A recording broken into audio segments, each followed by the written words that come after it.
Howdy friends, this is Frightman and I am here at Scream Hollow and this is the owner Norm. Now tell us where we located, Norm. Yeah, so welcome.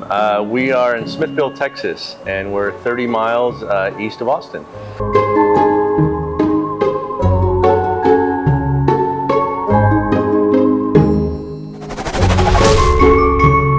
What are we sitting on right now? Yeah, we are sitting on a coffin couch. This is actually an extra large coffin, and the ironic thing is it fits an actual twin size mattress, and we turned it into a couch for a museum waiting area. And I wanted to kind of find out a little bit about like your background, like how does somebody decide at some point in their life like, hey, I'm gonna open up a haunted house? Right, yeah, so it's a lot of things I think that come together. One is I grew up in Connecticut, so I grew up where haunted houses in New England were always huge. Yeah. And pumpkin patches and hay rides, and so that was part of my life. And you had like Headless Horsemen, Salem, Mass with the Salem witches, and so that was all a part of my upbringing. And so I was always really passionate about Halloween. Mm-hmm. And then when so my degree is in computer science and then business administration, but which fits right in with Halloween, right? No, not at all, not at all. But I went to college on an art scholarship, so this is like my creative outlet that I don't get from a career. And I wanted to go back to school and get my MBA, and I thought, you know, let me try my hand at a business that I could do part-time, keep a career, and then I could see if I could build it using, you know, the Harvard MBA model, and something that I was already passionate about, and so kind of everything collided together into what we now have as Scream Hollow. So it's interesting. So something that you mentioned about being like kind of up in the Northeast and Salem and all that kind of thing going. So I've noticed that, right? Because I'm really big into Halloween, and I've noticed that Halloween up in that part of the country, in Texas, I'm from Texas, I've been here all my life, it's a very different thing. Why is it? Is it that connection with Salem, or do you know? It's so different. Yeah, I think so. I think everything there has, you know, that's where the U.S., you know, was founded in the Northeast, right? And so a lot of the traditions from Europe came across to include Halloween, which was, it was Samhain first, and kind of the traditions that brought it to Halloween in America. Okay. And so you have that aspect of it, plus the legends that happen up there, like the Salem witches. Right. And Sleepy Hollow. And I think you also have the weather element of it, right? Where Halloween colors being orange and whatnot, and you have the fall leaves that change up there. And so I think New England is prime for when that weather changes, as it hits a Halloween season, it just goes together. Yeah, that's actually really interesting. So when you think about Halloween and you think about the leaves falling and the orange and the yellow and the cooler temperatures, that's not Texas. The way Scream Hollow is now, it's kind of funny that I get people from up north that come to Scream Hollow and they realize, you know, we've done this kind of Halloween version of a Ren Fair, and it always reminds them of things they see up in New England, up north. Yeah. And so it's really cool to see that they make that connection.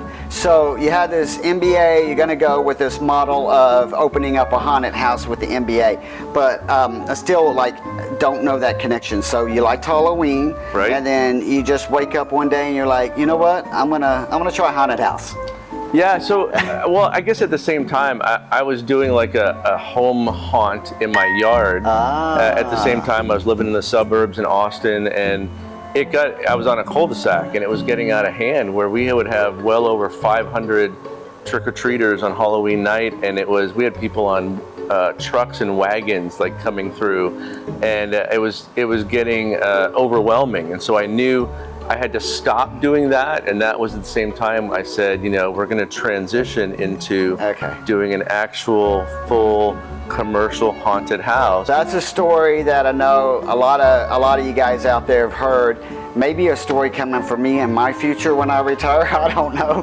But we see that people go from being really avid home haunters, and it gets to be to a point where you're like, either you continue to be a home haunter and maybe you just kind of get stagnant in your show because you can't grow because the streets are blocked, and you know it's out of control for you to handle in that environment, or you become a pro haunter. Right. So you make that step to become a pro hunter. So the first year that you opened up, like, what did that look like? Did you do an outdoors? Did you have a building? Did you rent? What did you do there? Yeah, so the first 6 years we were in temporary lease spaces in Austin, and so North Cross Mall was our first year in Austin, and we would set up and tear down out of 6 tractor trailers.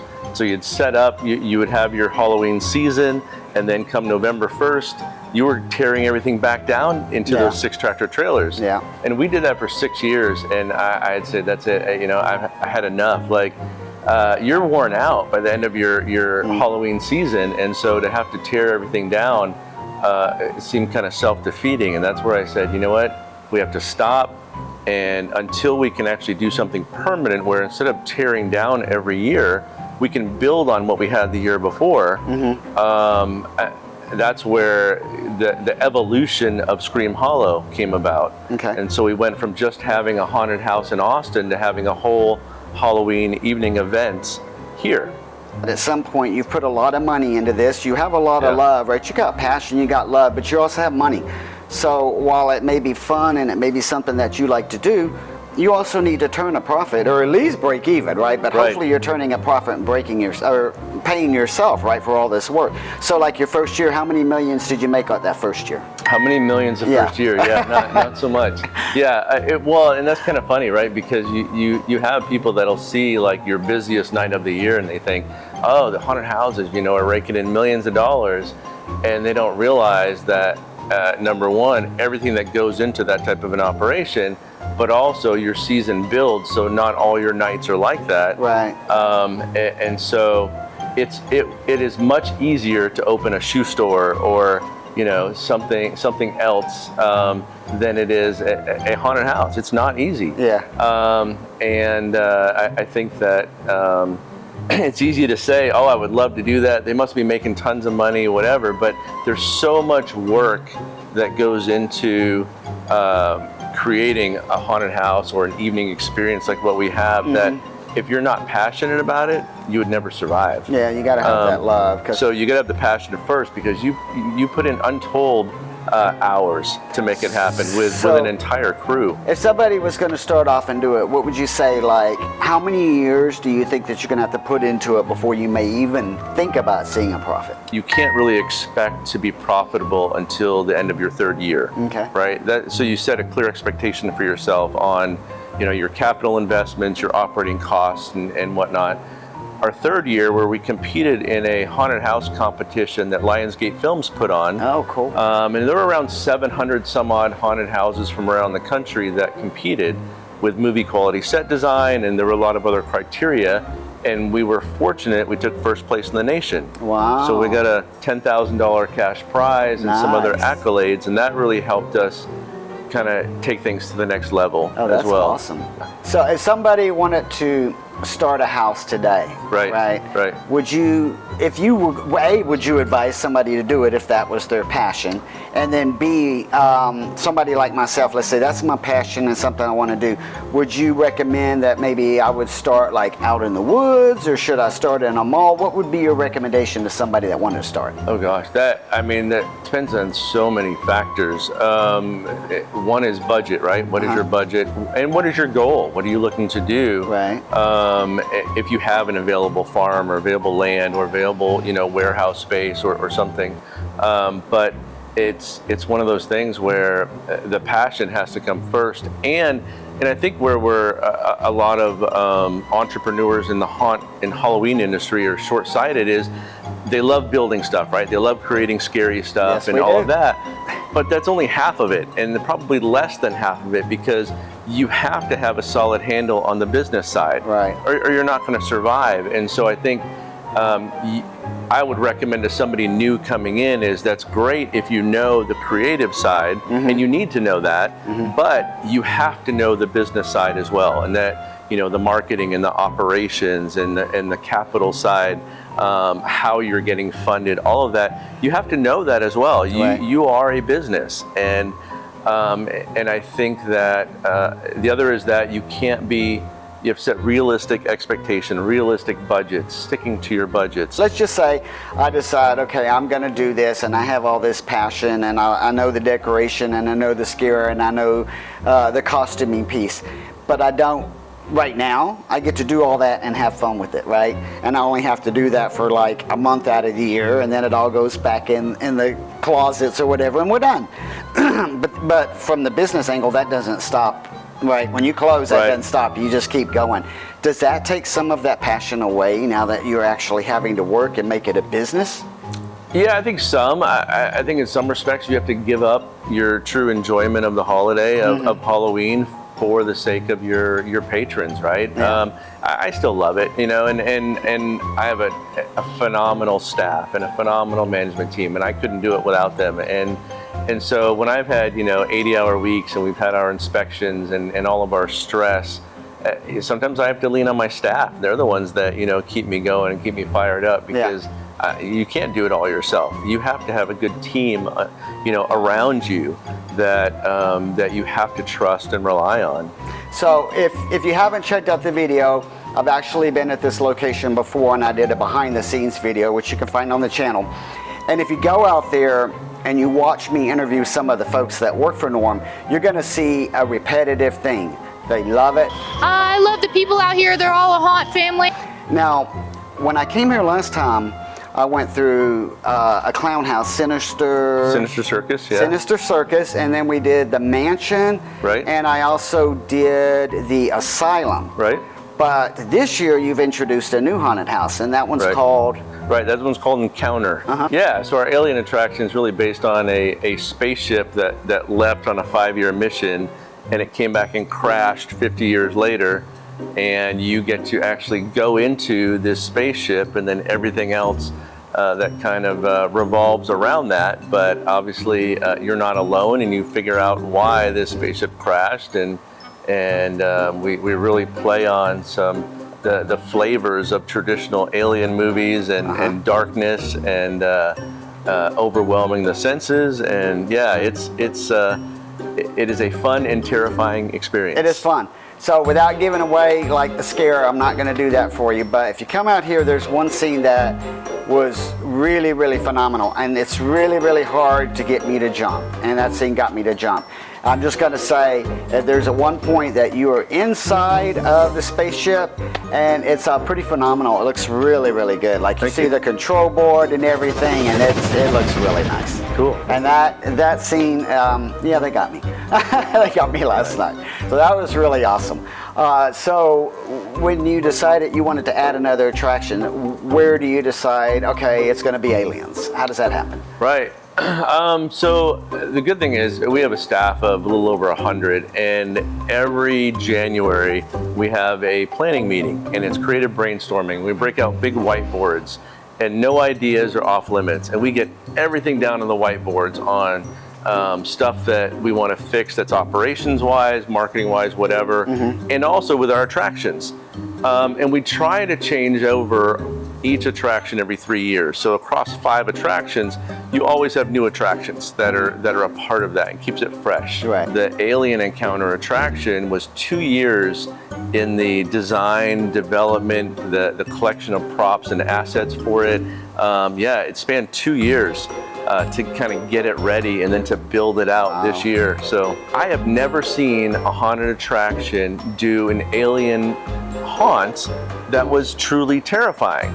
Everybody does the green aliens with the big eyes and the round spaceship and whatever, it's all played out, but it's not scary. Right. I said, so I put it back to the staff, and I said, look, the only way I would do this is we make a terrifying alien attraction. Oh, that's really cool. It definitely turned out really nice. You definitely got some good aliens, and you definitely have some, actually got me twice in there, I'll be honest. So a couple good jump scares got me in there. All right, so you've been at this for like 30 years, is that right? Yeah, that's right. So that's a long span, so I'm sure you've seen a lot of stuff, right? Right. So I'm curious, could you think of what is one, whether it's whether it's somebody getting scared or whether it's somebody having some kind of bodily function out of control, what is one thing in those 30 years that just jumps out in Norm's head and says, oh God, I got to tell him this story?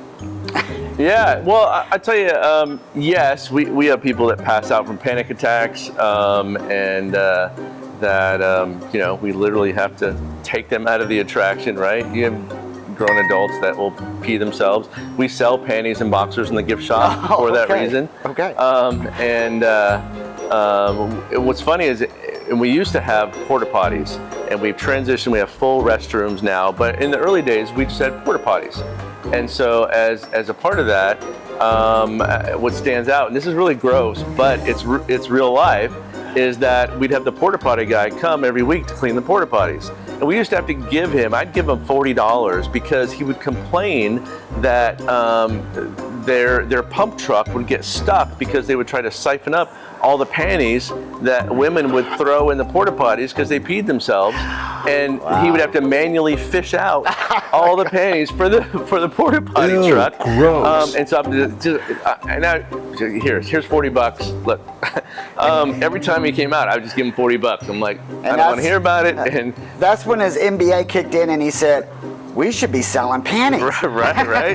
Yeah, true. Yeah, everybody buys panties in the gift shop. It's crazy. But the reality too is that one of the things we set out early on that I love is that we said we want everybody to be able to come and experience what we have, and so we've always been very conscious about ADA compliance, and so we have groups that come out that that are quadriplegic, in a wheelchair or quadriplegic, and I tell my staff, you scare them the same as you do anybody else. They're paying to come in and be treated like everyone else. And I love that, that anyone can come in. We have the School for the Deaf that brings deaf students. We have groups of blind students that come through, cool. and that they love it. And I think one of the reasons they love it is we treat them like everybody else. And I love it where you get the the blind students that come in, and usually they'll come in with someone from the school that is in the front of the group that can see, and everybody's holding each other's shoulders, but their other senses are heightened, so all the audio is heightened, and whenever the person in the front that's leading them jumps, they all freak out. And so they have a phenomenal time, and they can't see any of the sets, but they still experience it all because of their other senses and stuff, and they have a phenomenal time. And that's the stuff that I love, is that we can accommodate everyone, and everyone deserves to have the same experience when they come out and enjoy Halloween. So I don't know if you heard this story last night, but there was one of your visitors here, a guest, I'm not sure what you call him, but he was probably, say, 18, something like that, and he was with a big group of people. And he kept going through the haunted house and going through the haunted house and going. And it got to the point where people were like, again? And he had tickets. Every time he went through, he had tickets. Well, he was with a big group of people, and they did a couple, and they didn't want to continue. They just wanted to kind of hang out and listen to the music and drink beer and let him go have fun. So they gave him everything else that they had. And he had some disability, I don't know what, but it was, his senses, I think, were heightened, and he was just running through those houses over and over. He was having the time of his life. Had you heard that story? I have not, but we've had similar situations where, and usually it's somebody who's autistic. That's what I think he is. Yeah, and so I had a teenage guy that was autistic, and his dad came up to me one year because they bought like 3 tickets that season to come through. He would go through the attractions and everything and had a great time. His dad said, do you guys do a season's pass? And we don't do a season's pass, but he said, my son is autistic. He said, and all of the overwhelming like strobe lights and the audio and everything else, he said, calms him down. And he loves it. And he said, I want to keep bringing him back, but it's expensive to keep buying tickets. So I said, I tell you what, I said, no, I will make you a season's pass. So I printed him a little gold card that was his own season pass. And so he would come, and every weekend he would come back and he would go through the haunted houses. Wow. And he loved it. And so we did that for years for him, just special for him, because his dad was like, he just loves this and he wants to come every weekend. and he feels great when he's done, and it calms him down. So yeah, it's really cool. Well, Sometimes you just have to do that stuff. That's a fascinating story. Hey, this could be the same kid that I'm seeing, right? And it's very interesting because we ran into him in a couple hunts, and I didn't realize like maybe the experience was that it made him feel really good because he wasn't really trying to look at stuff. He was just going through, just like enjoying it, just walking through it was his enjoyment. So maybe it was all those things that were going on, the lights and the sound. I didn't realize it, but that's an interesting story. Okay, so with technology changes, how do you see that incorporating in the future of haunted houses? Yeah, so and we look at that, every year, and so we're doing a lot of research and development on a couple areas where we can use technology. One is VR, and how can you incorporate virtual reality into your haunted experience. The second is personalizing the experience, right? More so where you can leverage using your customer's name in whether it be the animatronics or audio capabilities, but different ways that we can truly personalize that experience to that group of people. And so we're doing a lot with that. We're looking at how can we put that into different areas of the attractions. And that's going to be a big push for next year, actually, on the personalized experience side. So. No, that would definitely be spooky. Like, especially here, like last night, I went through a haunted trail, a haunted hayride. Can you imagine driving over through the woods on this haunted hayride, and all of a sudden, over in the side of the woods, your name is calling out, "Frightman, Frightman." That would definitely be pretty odd. Yeah. So we are here in one of your buildings for a museum. Is that correct? Yeah. So this is the Texas Halloween History Museum, and we didn't understand when we set to do it that we had the only Halloween History Museum in the world. But say that again. We have the only Halloween History Museum in the world. In the world. In the world. In the world. Wow. Yeah. And it really this came from, number one, we had some haunted artifacts. We already had some Halloween history stuff. And the more we researched it, and we researched that there was no international or national organization that was preserving Halloween artifacts. And a lot of Halloween artifacts, especially in America from the early 1900s, are made out of like paper mache and cardboard and things that were not meant to be preserved, right, this long. And so we took it upon ourselves to start a nonprofit to do that. And again, we challenged ourselves with, as a museum, how can we make a museum that's not boring, right? That's engaging and entertaining to people. So we do have animatronics within the museum environments. We do have one whole building that's nothing but haunted artifacts that I think our customers love to hate. They love it before they go inside. Yeah. When they leave, someone will like, nah, I don't know if I wanted to go in there in the first place.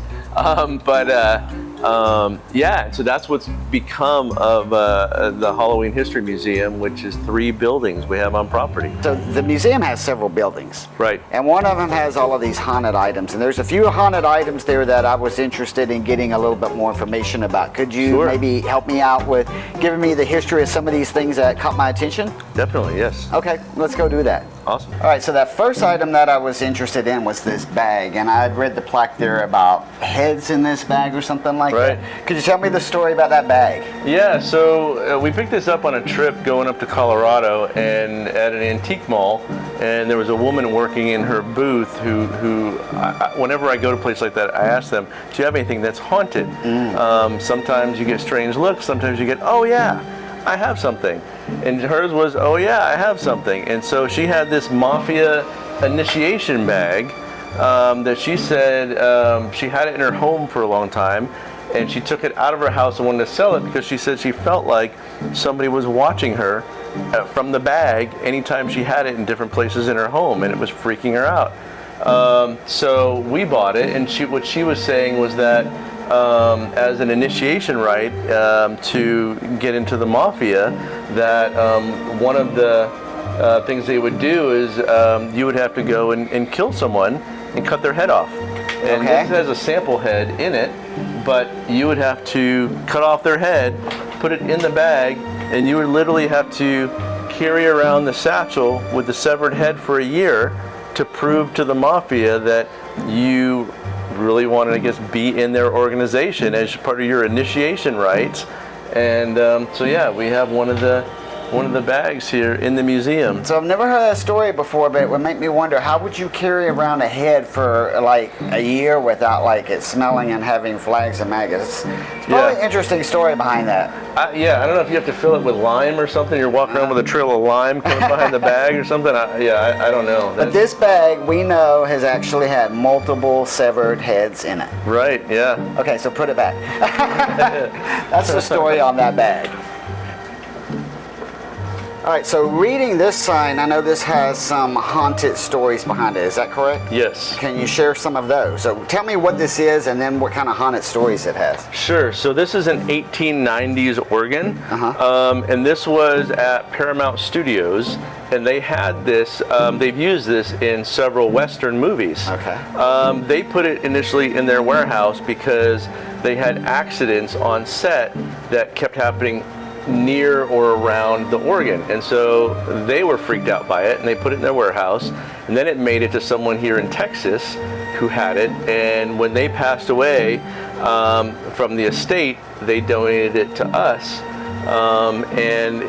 so apparently that it's bad luck for anybody touching it. And right. All right. And so, the funny part is, we've had several customers that have contacted us that came out to Scream Hollow and said, my friends dared me to touch the organ, and I had a car accident the day after I went to Scream Hollow, or just crazy stuff.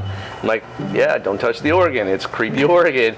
But what's weird is when we built this building as a part of the museum, the first thing we moved in here was this organ because it was heavy and we had to use the forklift. Okay. So we moved it towards the back of the building.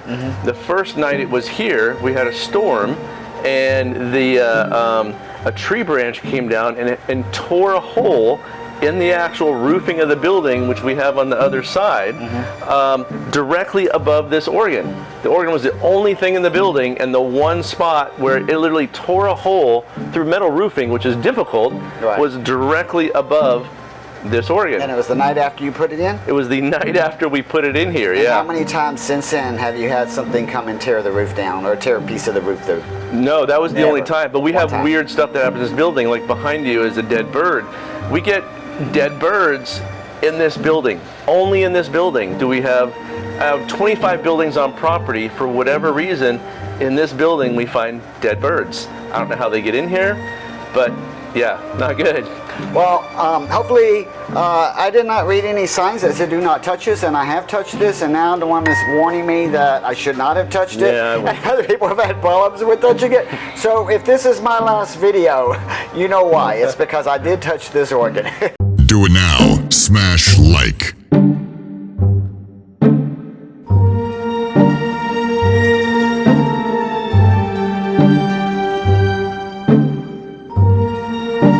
So this piano has quite a bit of history behind it as well. Could you kind of tell us about this? So this is our baby grand, square baby grand piano that's from the 1920s. And 1922 is when Nosferatu, the original Dracula movie, was out. It was a silent film, and so this actual baby grand was on stage at the Hollywood Theater in New York City when they showed the silent film Nosferatu. So yeah, it has a lot of history to it and nostalgia for Halloween. But yeah, it was in the original movie on stage. So this is where all the sound effects and background songs would have been done while the movie was playing. So I want to thank you for spending the time today with us and kind of teaching us about like what goes on behind a haunted house, what your history was, and showing us all of those haunted items. It was a lot of fun to be out here. It is Scream Hollow in technically Smithville, Texas, but you're right outside of Bastrop. Did I get that correct? Yes, and outside of Austin. And outside of Austin. And if somebody wants to find you on the web, how do they do that? Screamhollow.com. Screamhollow.com. And you're open, like, what are your hours for the rest of this season? Yeah, so Fridays and Saturdays 7 to midnight, Sundays 7 to 10. That's our family night with discount tickets. And yeah, we're open through November 9th. So you should give it a try this Halloween season. Come out and check this place out. I hope you enjoyed the video. And until next time, stay spooky, my friends.